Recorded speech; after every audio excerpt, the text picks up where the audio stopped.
Iran యుద్ధం తీవ్రతరమవుతోంది. Iran నుంచి భారత్కు రావాల్సినటువంటి విమానంపై అమెరికా దాడి చేసినట్లుగా తెలుస్తోంది. ఇరాన్కు చెందిన మహాన్ ఎయిర్లైన్స్ విమానాన్ని అమెరికా పేల్చేసింది. మెడిసిన్ కోసం ఇరాన్ నుంచి ఇండియాకు వచ్చేందుకు విమానం సిద్ధమైంది. ఇరాన్లో యుద్ధం కారణంగా మానవతా సాయం అందించేందుకు భారత్లో విరాళాల సేకరణకు సంబంధించినటువంటి కార్యక్రమం ఉంది. సేకరించినటువంటి నిధులతో మెడిసిన్ కొనుగోలు చేయాల్సినటువంటి పరిస్థితి ఉంది. మందుల తరలింపు కోసం బుధవారం ఢిల్లీకి చేరుకోవాల్సి ఉంది ఈ విమానం. ఇక నార్త్ ఈస్ట్లోని మషద్ ఇంటర్నేషనల్ ఎయిర్పోర్ట్పై అటాక్ జరిగినట్లుగా తెలుస్తోంది. ఈ నేపథ్యంలో ఇరాన్ ఈ దాడిని తీవ్రంగా తప్పుపట్టింది. అంతర్జాతీయ చట్టాలను ఉల్లంఘించడమే అంటుంది ఇరాన్. యుద్ధ చర్యగా ఇరాన్ అభివర్ణించింది. దాడిపై ఇప్పటి వరకు అమెరికా ఎలాంటి ప్రకటన చేయలేదు. దీనిపై మరిన్ని అప్డేట్స్ మా కరెస్పాండెంట్ సత్య అందిస్తారు. సత్య, ఏ విధంగా చూడాలి? మానవతా దృక్పథంతో చూడాల్సినటువంటి ఆ కోణాన్ని కూడా అమెరికా మరిచిపోయి చేసినటువంటి ఈ దాడికి సంబంధించి అప్డేట్స్ ఏంటి ఓవరాల్గా? ముఖ్యంగా ఇరాన్ లోని మషద్ అంతర్జాతీయ విమానాశ్రయంలో ఈ పెద్ద ఎత్తున ఇంటర్నేషనల్ ఎయిర్పోర్ట్ కు సంబంధించి ఈ దాడి జరిగింది. మహాన్ ఎయిర్లైన్స్ ను అక్కడ మరి భారత్ కు రావాల్సినటువంటి మహాన్ ఎయిర్లైన్స్ సంబంధించినటువంటి విమానాన్ని కూడా అమెరికా పేల్చేసిన పరిస్థితి కనబడుతోంది. అయితే ముఖ్యంగా ఇరాన్ ప్రజల కోసం మానవతా సాయం కింద సేకరించినటువంటి ఏదైతే మొత్తం సేకరించినటువంటి నిధులు ఉన్నాయో ఆ నిధులను పెట్టుకొని సో వైద్య సామాగ్రి అలాగే ఇక్కడ ఇతరత్ర వేరే పనుల కోసం మరి ఇరాన్ కు ఇటు ఇండియా నుంచి ఇరాన్ కు తీసుకెళ్లాల్సిన పరిస్థితి ఉండేది. అయితే రేపు ఇది న్యూఢిల్లీకి చేరుకోవాల్సిన పరిస్థితి ఉండేది. కానీ ఏదైతే నార్త్ ఈస్ట్ ఇరాన్ లోని మసద్ ఎయిర్పోర్ట్ లో అమెరికా జరిపినటువంటి ఈ మొత్తం డ్రోన్ దాడిలో ఈ మొత్తం కూడా విమానం మొత్తం ధ్వంసమైన పరిస్థితి కనబడతా ఉంది. సో ఈ దాడికి సంబంధించి ఇప్పటికే పెద్ద ఎత్తున ఇరాన్ అయితే మండిపడుతున్న పరిస్థితి ఉంది. ఎందుకంటే ఇప్పుడు యుద్ధం కారణంగా చాలా మంది గాయాల పాలవుతున్నారు. హాస్పిటళ్లలో కొంత నిధుల కొరత ఉంది. అంటే హాస్పిటల్లో ఔషధాలు కావచ్చు, టానిక్స్ కావచ్చు, టాబ్లెట్స్ కావచ్చు, కొంత ఏదైతే ఈ సామాగ్రి కావచ్చు, ఇవన్నీ కూడా లేని తరుణంలో కొంత అన్ని దేశాల నుంచి కూడా వాళ్ళు ఫండ్స్ ను సేకరించారు. మానవతా దృక్పథం కింద కొంత ఫండ్స్ ను అయితే సేకరించారు. ఆ సేకరించినటువంటి మొత్తం నిధులను కూడా ఆ ఫ్లైట్ లో తీసుకొని ఇంకా బయలుదేరుతాము అనుకునే సమయానికి ఈ దాడి చేయడం, అమెరికా మొత్తం కూడా ఆ ఫ్లైట్ అంతా కూడా ధ్వంసం అయిపోవడం, పెద్ద ఎత్తున మరి ఇటు ఇరాన్ కి అయితే కోపం వచ్చిన పరిస్థితి కనబడతా ఉంది. ఇరాన్ దీన్ని తీవ్రంగా ఖండించింది. అంతర్జాతీయ చట్టాలను అలాగే పౌర విమానయాన నిబంధనలను కూడా ఉల్లంఘించడమే కాకుండా ఇది ఒక యుద్ధ నేరం అంటూ కూడా మరి ఇప్పటికే ఇరాన్ చెప్తున్న పరిస్థితి కనబడుతుంది. అంటే భారత్ లో ఉన్నటువంటి ఎంబసీ కూడా, ఇరాన్ ఎంబసీ కూడా ఇదే వైఖరి, అంటే ఇలాగే స్పందిస్తుంది. సో దీన్ని పెద్ద ఎత్తున ఖండిస్తున్నారు. ఇక్కడ అంటే మానవతా దృక్పథం అనేది లేకుండా కూడా కేవలం మేము ఔషధాల కోసం వెళ్తా ఉన్నాం, వేరే దాని కోసం అంటే ఓకే దాడి చేశారా ఇంకోటి చేశారా వేరు, కానీ ఔషధాల కోసం చాలా మంది ప్రాణాపాయ స్థితిలో ఉన్నారు. వాళ్లకు ఔషధాలు లేవు, టాబ్లెట్స్ లేవు, కనీస వసతులు లేవు.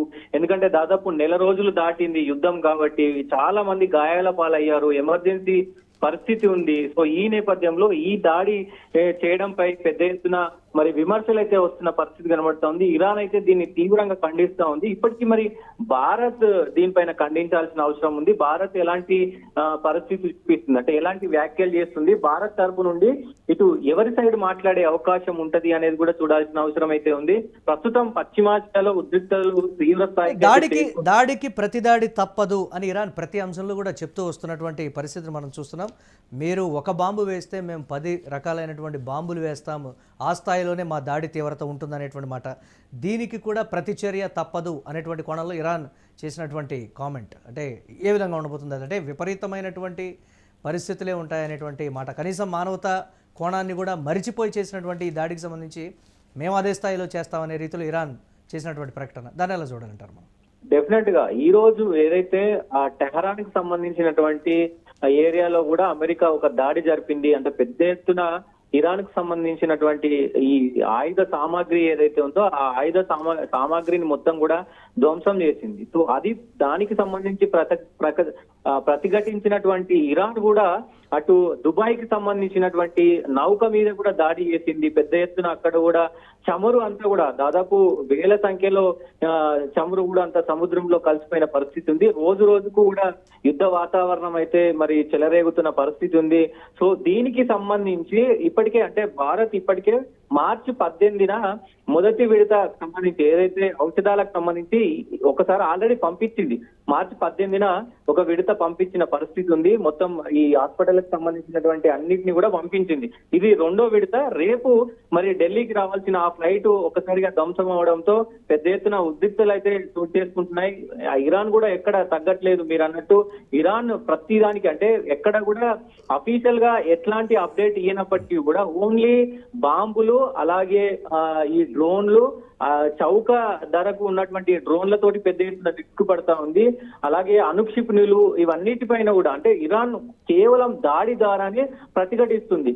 వాళ్ళు ఒకవేళ ఇరాన్ పైన అమెరికా, ఇజ్రాయిల్ కానీ ఇటు ఇరాన్ పైన ఎక్కడైనా దాడి చేస్తే అవి గల్ఫ్ దేశాల పైన పెద్ద ఎత్తున దాడి చేస్తుంది. గల్ఫ్ దేశాలను అతలాకుతలం చేస్తుంది. సో రోజు రోజుకు నిన్న మొన్నటి కంటే కూడా ఈ రోజు యుద్ధం ఇంకా మరి తీవ్రమైన పరిస్థితి కనబడతా ఉంది. చూడాలి మరి ఎట్లాంటి సిచ్యువేషన్, ఎట్లాంటి పరిస్థితులకు దారి తీస్తుంది అనేది కూడా చూడాల్సిన అవసరం అయితే ఉంటది. ఈ తరుణంలోనే ఈ వార్ కు సంబంధించినటువంటి కొన్ని ఏదైతే ఇరాన్ లేవనెత్తినటువంటి అంశాలు అంటే ప్రపంచానికి సంబంధించి ప్రపంచ దేశాలు ఏదైతే కొన్ని నిబంధనలు పెడతారో, కొన్ని అంతర్జాతీయ చట్టాలు ఉంటాయో ఆ చట్టాలను ఉల్లంఘించింది అమెరికా. ఎందుకంటే పౌర సరఫరాలకు సంబంధించినటువంటి కొన్నిటికి వెసులుబాటు ఉంటది. సో వాటిని ఉల్లంఘించింది. విమానాల సంబంధించి కూడా అంటే విమానాల రాకపోకలకు సంబంధించినటువంటి నిబంధనలను కూడా ఉల్లంఘించారు కాబట్టి యుద్ధ నేరం అవుతుంది అంటూ కూడా మరి పేర్కొంటున్నారు. చూడాలి ఇటు ఒకవైపు మరి ఇటు అంతర్జాతీయంగా నిపుణులు కావచ్చు, వీళ్ళందరూ కావచ్చు ఎట్లా మాట్లాడతారు ఏంటి అనేది చూడాల్సిన అవసరం అయితే ఉంటది. Right, thanks for update Satya. Iran నుంచి భారత్కు రావాల్సినటువంటి విమానంపై అమెరికా దాడి చేసింది. ఇరాన్కు చెందిన మహాన్ ఎయిర్లైన్స్ విమానాన్ని అమెరికా పేల్చివేసింది. మెడిసిన్ కోసం ఇరాన్ నుంచి ఇండియాకు వచ్చేందుకు ఈ విమానం సిద్ధమైనట్లుగా తెలుస్తోంది. ఇరాన్లో యుద్ధం కారణంగా మానవతా సాయం అందించేందుకు భారత్లో విరాళాల సేకరణకు సంబంధించి కూడా ఉంది. సేకరించినటువంటి నిధులతో మెడిసిన్స్ కొనుగోలు చేసి ఆ మందుల తరలింపు కోసం బుధవారం ఢిల్లీకి చేరుకోవాల్సినటువంటి పరిస్థితి ఉంది ఈ విమానం. ఇక నార్త్ ఈస్ట్లోని మషద్ ఇంటర్నేషనల్ ఎయిర్పోర్టుపై అటాక్ సందర్భంగా దాడిని తీవ్రంగా తప్పుపట్టడం కూడా జరిగింది. ఇరాన్ అంతర్జాతీయ చట్టాలను ఉల్లంఘించడమే అని కూడా చెప్తోంది. మానవతా కోణంలో చూడాల్సినటువంటి ఈ అంశంలో కూడా దాడులు చోటు చేసుకున్నాయంటే ఆ స్థాయిలోనే ప్రతిదాడి కూడా జరుగుతుంది అని కూడా ఇరాన్ చాలా ఘాటుగా హెచ్చరించినటువంటి పరిస్థితి. చూడాలి ఎలాంటి పరిణామాలు ఉంటాయో.